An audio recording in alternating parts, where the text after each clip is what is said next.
আসসালামু আলাইকুম, welcome to another daily vlog from Haifa's horoscope. একটা ভিডিও করা যতটা না কঠিন, তার থেকে অনেক অনেক বেশি কঠিন হচ্ছে ভিডিওগুলো এডিট করা। আর এর থেকেও বেশি কঠিন আমার মনে হয় ভয়েস ওভার দেয়া।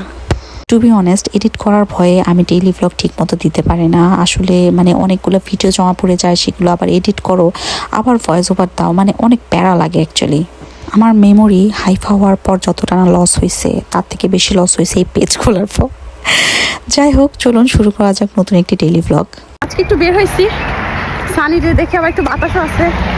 তো আমার জামাইরা যে সামনে এটা কি মাঠ বলে নাম জানি না, ওখানে আর কি খেলবে।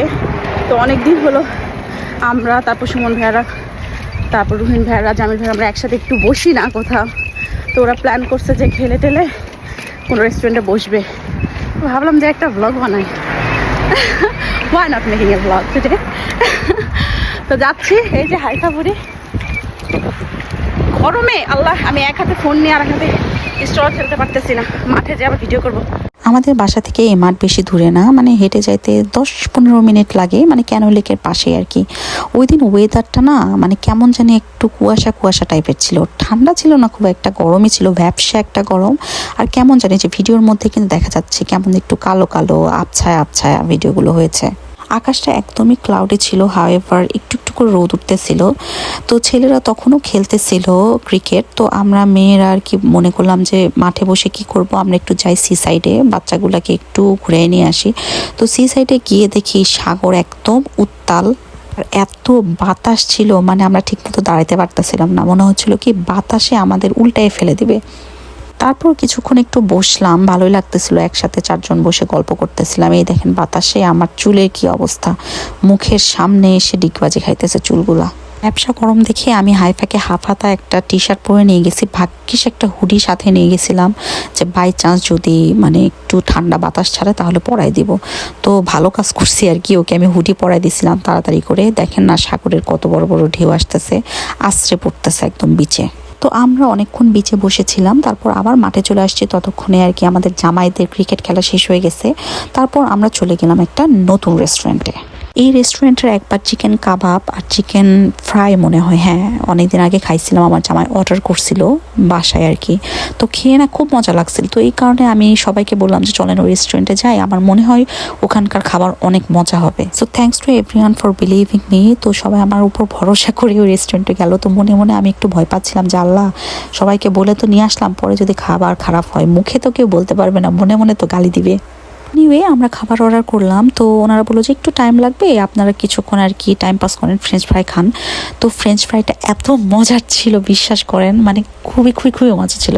এরপর আমাদের খাবার চলে আসলো। তো আমরা ফুল কাবাব প্লেটার অর্ডার করছিলাম।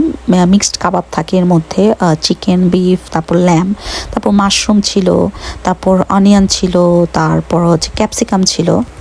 আমরা মোট 6টা এরকম প্ল্যাটার অর্ডার করছিলাম, কারণ আমার মানুষ অনেকজনই ছিলাম, কাপড় প্রতি আর কি একটা করে প্ল্যাটার। বাট এই একটা প্ল্যাটারে অনেকগুলো কাবাব ছিল, আমার মনে হয়েছে যে একটা প্ল্যাটার 4 জন খাইতে পারবে, 3 জন ভরপেটে খাইতে পারবে, আর 4 জন আর কি মনে করেন যে বিকালের নাস্তা হিসেবে খাইতে পারবে।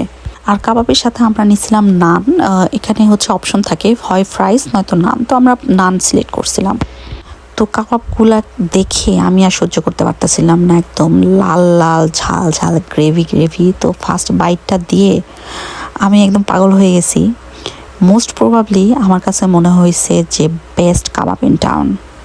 ইউকেতে আসার পর আমি মনে করছি যে আমি জীবনে মনে হয় বাংলাদেশের মতো মজাদার কাবাব খাইতে পারবো না। তো এই ইচ্ছাটা বিসর্জন দিছিলাম। বাট এই রেস্টুরেন্টে খাওয়ার পর আমার মনে হয়েছে যে আল্লাহ, এই তো পাইছি আমি, এখন থেকে মাঝে মাঝে আমি এখান থেকে কাবাব খাইতে পারবো। এত মজার, প্রত্যেকটা কাবাব আর কি সুন্দর মশলা টশলা দিয়ে একদম মিক্সড করে একটা মাখা মাখা একটা যে জিনিসটা তৈরি করছে, কি বলবো, উফ, আমার মুখে পানি চলে আসতেছে। কোন কাবাবটা ছেড়ে কোন কাবাবের প্রশংসা করব। এই যে ল্যাম্ব কাবাবটা, উফ, টেনে টেনে ছিঁড়ে ছিঁড়ে খাচ্ছিলাম। আমার এই টাইপের কাবাব যে কি পছন্দ, একদম আমার মনের মতো হয়েছিল কাবাবটা। আর কাবাবের সাথে আমাদের সালাদও দিছিল, সেখানে ছিল হচ্ছে পেঁয়াজ, টমেটো, তারপর লেবু, তারপর লেটুস, আর ছিল এই যে পিকল চিলি। একটু করে কাবাব মুখে দিচ্ছিলাম আর এক কামড় করে মরিচ খাচ্ছিলাম। উফ, কি যে মজা, বেস্ট কম্বিনেশন মনে হচ্ছিল ওই সময়। তো আমি সবাইকে জিজ্ঞেস করতেছিলাম যে কেমন লাগতেছে সবার। আমার তো খুবই ভালো লাগতেছিল। তো সবাই এক কথায় বলছে অনেক মজা, মানে বেস্ট বেস্ট। এখন প্রাইসের কথা বলি, আমার কাছে একদম রিজনেবল মনে হয়েছে, কারণ এত কোয়ান্টিটি আর এত মজার খাবার যে কোনো রেস্টুরেন্টে এই প্লেটার শিওর 50 পাউন্ড তো হইতোই, বাট এটা মাত্র 22 পাউন্ড। মানে 3 জন আপনারা ভর পেটে খাইতে পারবেন 22 পাউন্ড দিয়ে। সত্যি কথা বলতেছি।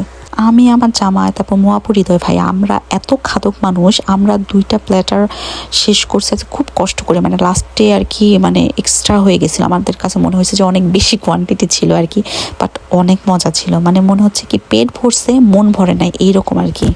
আর ওইদিকে মৌসুমি আপুরা, তারপর তাহমিনা আপুরা শেষ করতে পারে নাই, তো ওনারা পার্সেল করে নিছিল, বলছিল যে এত মজার খাবার, বাট এতগুলা দিচ্ছে মানে শেষ করতে পারতেছি না, আমরা বাসায় যেয়ে মজা করে খাবো।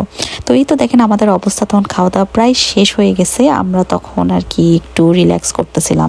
ভিডিও করতে করতে ভাবতেছি আবার কবে যাবো এই রেস্টুরেন্টে খাইতে।